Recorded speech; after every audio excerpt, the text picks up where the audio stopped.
Salut les Dofs, et j'espère que vous allez bien. Je suis très heureux d'accueillir Idriss. Vous le voyez vêtu de très très beaux maillots, à sa droite, à sa gauche. Comment ça va, Idriss? Bah écoute, ça va, impeccable. Je te remercie de m'accueillir ici. Bah écoute, tout le plaisir est pour moi. Tu tiens une chaîne qui s'appelle Amour du maillot, sur lequel finalement tu reviens sur la confection, sur l'art du maillot, et tu n'hésites pas justement à revisiter quelques belles pièces qui ont pu marquer l'histoire du football.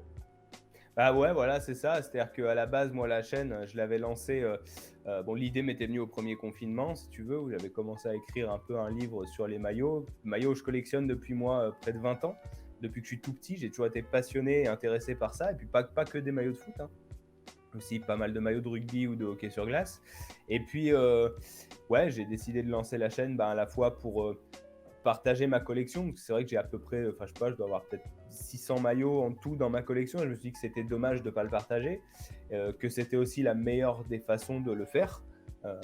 Et puis en fait, voilà, et puis parler de ma collection, mais aussi de tout ce qui entoure les maillots, parce que c'est de plus en plus, on va dire, démocratisé de porter un maillot de foot. Il y a une époque où c'était vraiment un truc un peu de beauf, quoi, de ringard, de porter un maillot de foot.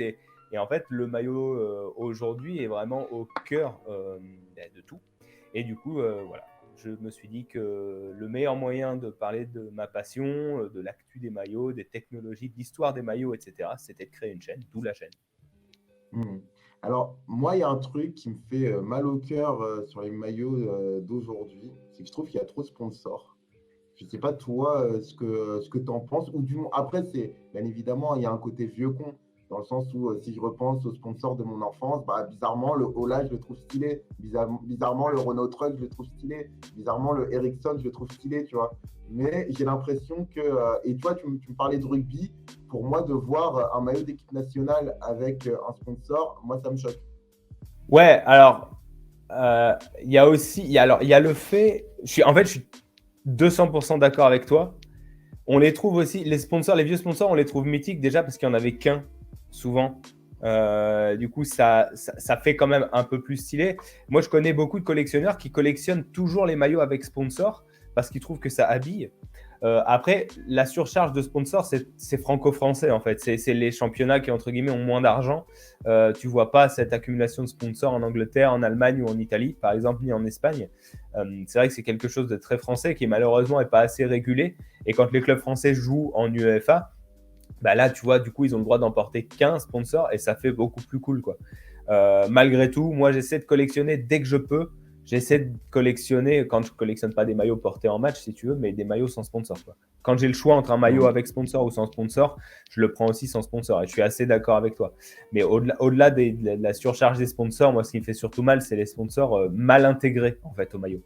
C'est-à-dire où tu as des gros placards qui ont des couleurs qui n'ont rien à voir, qui ne sont pas harmonisés. C'est aujourd'hui, enfin en 2021, je trouve que ça, c'est quelque chose, j'en avais parlé dans une vidéo, c'est quelque chose qui fait partie en fait du processus de création d'un maillot. Et pour moi, un sponsor, peu importe les sponsors, même s'il y en a beaucoup, il faut qu'il y ait quand même l'effort qui soit intégré correctement. Et tu vois, par exemple, les sponsors des maillots de camp que tu as là, c'est des maillots qui ont quand même de l'âge, et ils sont tous à peu près aux couleurs du club. Tu vois, par exemple, là, tu as GDE, le vrai logo de GDE de l'entreprise, qui est une entreprise de recyclage, il était vert. Ils ont accepté de passer leur couleur en bleu pour pouvoir se fondre sur le maillot, tu vois. Ce genre de Mmh. choses.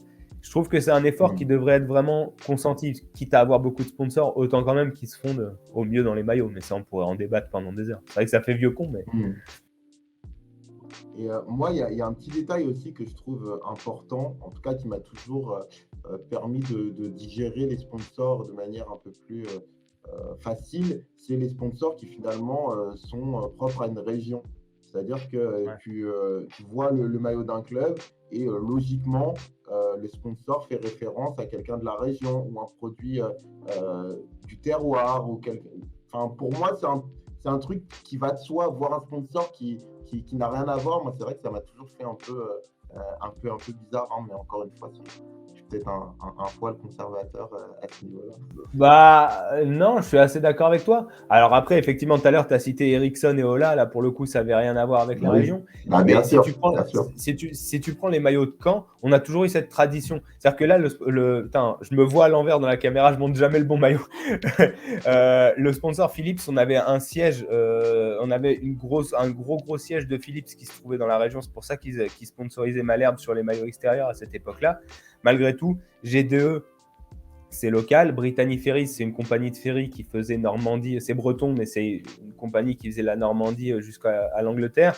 On a eu Isigny Sainte-Mère aussi sur les maillots qu'on a tout. Non, cette année c'est Star Wash, c'est autre chose. Mais voilà, on a toujours eu des sponsors locaux. Je suis assez d'accord avec toi.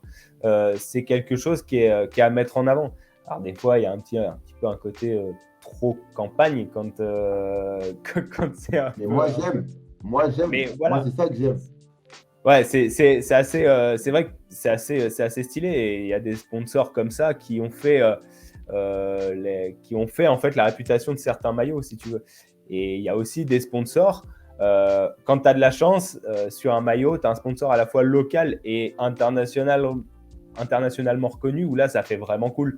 Tu vois, genre les maillots du Stade Toulousain, quand il y a le Airbus, bah Airbus, c'est local, tu vois. Les maillots de Sochaux, pendant très longtemps, c'était Peugeot, parce que c'est l'entreprise Peugeot de Sochaux qui a Ça, créé le c'était club, en fait. stylé.